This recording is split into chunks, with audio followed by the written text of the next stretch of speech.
मैं हूं आपके साथ शिप्रा सैनी। किसान आंदोलन के बीच तमाम आरोपों और सवालों से घिरे अडानी ग्रुप के प्रमुख गौतम अडानी ने इस साल बम्पर कमाई की है। फरवरी का महीना उनके लिए लकी साबित रहा है। किसान आंदोलन के बीच उन पर तमाम आरोप लगे, लेकिन इस साल उन्होंने बम्पर कमाई की है। भारतीय टाइकून गौतम अडानी इस साल अपनी संपत्ति में सबसे ज्यादा रकम जोड़ने वाले शख्स बन गए हैं। दुनिया के दूसरे किसी भी कारोबारी ने इतनी कमाई नहीं की है इस साल जितनी गौतम अडानी ने की है। पोर्ट टू पावर प्लांट्स का कारोबार करने वाले अडानी की तरफ निवेशकों की संख्या में भारी इजाफा हुआ है और जो उन्होंने अपने शेयर गिरवी रखे थे उन्हें भी छुड़ाया है। आपको बता दें, ब्लूमबर्ग की इंडेक्स की एक रिपोर्ट के मुताबिक अडानी की दौलत इस साल 2021 में 16.2 अरब डॉलर से बढ़कर 50 अरब डॉलर तक पहुंच चुकी है। इस मामले में अडानी ने मुकेश अंबानी तो क्या, दुनिया के सबसे अमीर शख्स जेफ बेजोस और एलन मस्क को भी पीछे छोड़ दिया है। तो जिस तरीके से किसान आंदोलन के बीच अडानी ग्रुप पर लगातार सवाल उठ रहे थे, केंद्र सरकार को घेरने की कोशिश में अडानी और अंबानी का नाम बार बार सामने आ रहा था, लेकिन इसी साल अडानी ग्रुप के प्रमुख गौतम अडानी ने सबसे ज्यादा कमाई करने वाले शख्स बन गए हैं। अडानी ग्रुप की एक कंपनी को छोड़कर बाकी सभी कंपनियों के जो शेयर हैं वो इस साल कम से कम 50% से ज्यादा उसमें इजाफा हुआ है और इसी उछाल के चलते उन्होंने एशिया के सबसे अमीर शख्स मुकेश अंबानी को भी मात देती है। आपको बता दें, मुकेश अंबानी की दौलत में इस साल 8.1 अरब डॉलर की बढ़ोतरी हुई है, लेकिन वहीं गौतम अडानी की जो दौलत में बढ़ोतरी हुई है वो इसके मुकाबले कहीं ज्यादा है। तो ऐसे में कहीं ना कहीं अब जो अमीर शख्स की जो रेस है उसमें कहीं ना कहीं गौतम अडानी भी शामिल हो चुके हैं। आपको बता दें, फरवरी की शुरुआत में गौतम अडानी की जो रैंकिंग थी सबसे अमीर शख्स में वो 30 से 40 के बीच में रही थी, लेकिन अब वो 27 पर पहुंच गए हैं। और गौतम अडानी के अलावा अगर बात मुकेश अंबानी की जाए तो वो इस लिस्ट में 10वें पायदान पर है, लेकिन जिस तरीके से उनकी दौलत में इजाफा हुआ है उसका कहीं ना कहीं असर अब इस लिस्ट पर भी पड़ता हुआ दिखाई देगा। वहीं दुनिया के सबसे अमीर शख्स, फिर चाहे वो जोसेफ हो या फिर एलन मस्क हो, उन्हें भी अडानी ने पीछे छोड़ दिया है। आपको बता दें, अडानी ग्रुप या फिर गौतम अडानी ने ये जो कमाई की है ये अपने बलबूते पर की है। वो किसी कारोबारी परिवार के वारिस नहीं है। उन्हें टोटल एस से लेकर वारबर्ग पिंकस जैसे दिग्गजों से फंड मिला है, जिसके बाद उन्होंने अपने कारोबार में ये इतना बड़ा इजाफा किया है। आपको बता दें, बेजोस हो या फिर एलन मस्क हो, उसके बीच 2021 में सबसे अमीर शख्स कौन होगा ये अभी भी सवाल बना हुआ है। लेकिन इस बीच जिस तरीके से गौतम अडानी ने अपने तमाम कारोबारों का विस्तार किया है, फिर चाहे उसमें भारत में पोर्ट्स हो, एयरपोर्ट हो या कोयला खदान हो, ये जो अडानी ग्रुप है उसका अहम कारोबार है, जिसको लेकर वो लगातार तेजी से अपने इन कारोबार में विस्तार कर रहे हैं। तो वहीं दूसरी ओर ऑस्ट्रेलिया में जो एक उनकी कोयला परियोजना है जो कि वादों में रही है, उसे भी अब आगे बढ़ाने का काम लगातार गौतम अडानी की ओर से किया जा रहा है। रिपोर्ट के मुताबिक नायका एडवाइजरी सर्विसेज के संस्थापक और अधिकारी सुनील चंद्रमणि ने यह कहा है कि अडानी लगातार ऐसे सेक्टर्स में पांव जमा रहे हैं जो बाजार साइकिल से बेअसर रहते हैं और लगातार अडानी एंटरप्राइजेस लिमिटेड ने भारत में 1 गीगावाट डेटा सेंटर क्षमता विकसित करने के लिए पिछले महीने एक समझौता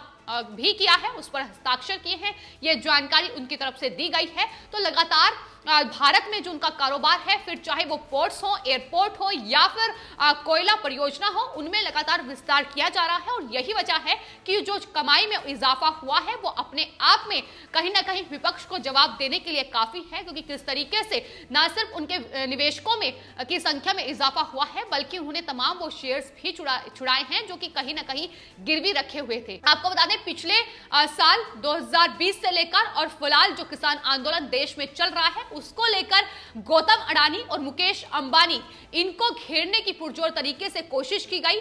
सरकार पर यह आरोप लगाया गया कि दरअसल सरकार प्राइवेट सेक्टर को बढ़ावा देना चाहती है, गौतम अडानी और अंबानी को फायदा पहुंचाना चाहती है। लगातार विपक्ष ने यह सवाल उठाए, लेकिन इस बीच आपको बता दें, खबर यह भी आई कि पंजाब सरकार से लेकर राजस्थान सरकार, जो कि कांग्रेस पार्टी की सरकार है, उन्होंने अपने जो पावर प्रोजेक्ट थे वो अडानी ग्रुप को सौंपे हैं। उसमें पंजाब सरकार की अगर बात की जाए तो उसको लेकर आम आदमी पार्टी के नेता भगवत मान ने यह कहा था कि दरअसल पंजाब सरकार एक और लगातार अडानी और अंबानी पर सवाल उठा रही है, किसान आंदोलन में सक्रिय भूमिका निभा रही है, लेकिन दूसरी ओर किस तरीके से उन्होंने 15 जून 2021 से 30 अगस्त 2021 के बीच जो बिजली सप्लाई की जानी है उसका टेंडर जो है वो अडानी ग्रुप को सौंपा है। 6100 मेगावाट बिजली सप्लाई करने का यह टेंडर है जो कि अडानी ग्रुप को पंजाब की सरकार ने दिया है। तो इसी को लेकर लगातार सवाल उठाए गए, राजनीति भी चरम सीमा पर रही। न सिर्फ पंजाब सरकार बल्कि राजस्थान की जो अशोक गहलोत सरकार है उस पर भी यही सवाल उठे कि दरअसल उन्होंने भी एक पावर प्रोजेक्ट अडानी ग्रुप को सौंपा है। तो जाहिर तौर पर प्रियंका गांधी वाड्रा से लेकर राहुल गांधी लगातार सरकार को घेरने के मकसद से अडानी ग्रुप पर निशाना साधते रहे, लेकिन वहीं दूसरी ओर अपनी सरकारों में उन्होंने जो प्रोजेक्ट है वो अडानी और अंबानी ग्रुप को सौंपे हैं।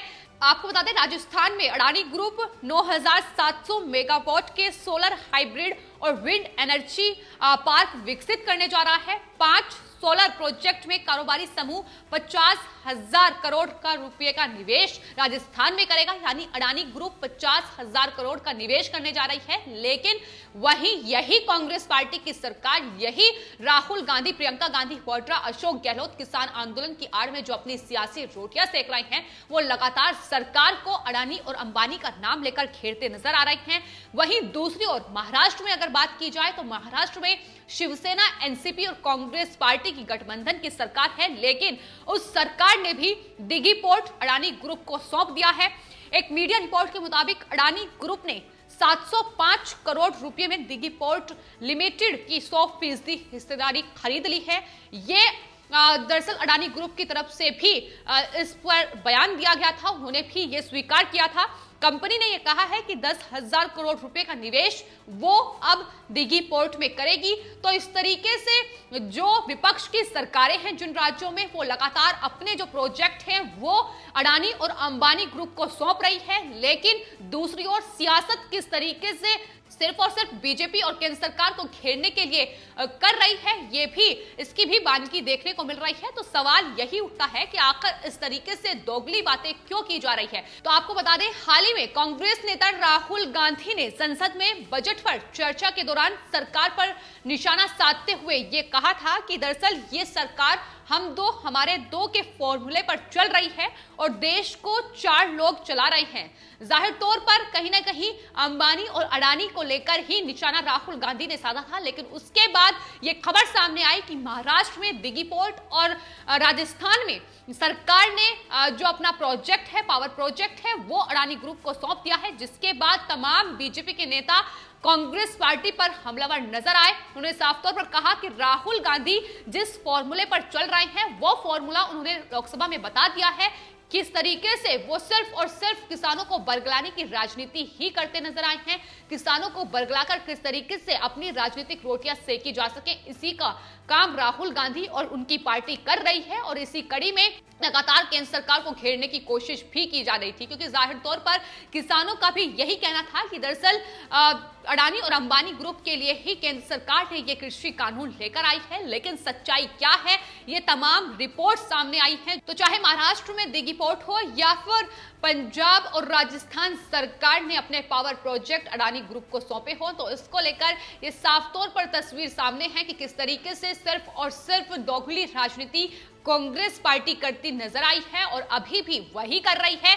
लेकिन साफ तौर पर अडानी ग्रुप का जो ये कमाई में इजाफा हुआ है, ये बता रहा है कि किस तरीके से विपक्ष को जवाब देने के लिए काफी है, क्योंकि एक तरफ राजनीति उसको लेकर कांग्रेस पार्टी चरम सीमा पर कर रही है, लेकिन अडानी ग्रुप के जो प्रमुख है गौतम अडानी, उनकी जो कमाई में इजाफा हुआ है वो जाहिर तौर पर उनके कारोबार में जो वृद्धि हुई है, उनके निवेशकों की संख्या में जो वृद्धि हुई है, उसका ही नतीजा है कि उन्होंने अंबानी को भी इस कमाई में पीछे छोड़ दिया है। तो सवाल यही उठ रहा है कि आखिर आम आदमी पार्टी से लेकर बीजेपी यही सवाल कांग्रेस पार्टी से कर रही है कि एक तरफ तो वो किसान आंदोलन का समर्थन कर रहे हैं, लेकिन दूसरी ओर वहीं छुपते छुपाते किस तरीके से तमाम पावर प्रोजेक्ट से लेकर अपने जो दिघी पोर्ट से लेकर जो राजस्थान सरकार ने अपने पावर प्रोजेक्ट अडानी ग्रुप को सौंपे हैं, उसमें किस तरीके से समझौता किया जा रहा है अडानी ग्रुप के साथ, इस पर सबसे बड़ा सवाल उठ रहा है। भगवंत मान ने यही आरोप लगाया था। इसके अलावा बीजेपी भी राहुल गांधी पर हमलावर नजर आई थी कि इसका जवाब राहुल गांधी दे कि आखिर क्यों केंद्र सरकार को घेरने के लिए वो इस तरीके से झूठे आरोप लगातार बीजेपी और उनके नेताओं पर लगा रही है। लेकिन सच्चाई क्या है, ये लगातार अडानी ग्रुप ने ही जो बयान दिए हैं कि किस तरीके से उन्होंने 10,000 करोड़ का निवेश वो दिघी पोर्ट में करेगी। इसके अलावा राजस्थान में पावर प्रोजेक्ट उन्हें सौंप दिया गया है। तो ये तमाम चीजें हैं जो साफ तौर पर कांग्रेस पार्टी की समय समय पर पोल खोलती नजर आती हैं। फिलहाल आपकी इस पूरे मामले को लेकर क्या राय है, हमें कमेंट बॉक्स में जरूर लिखें और चैनल को सब्सक्राइब करें। धन्यवाद।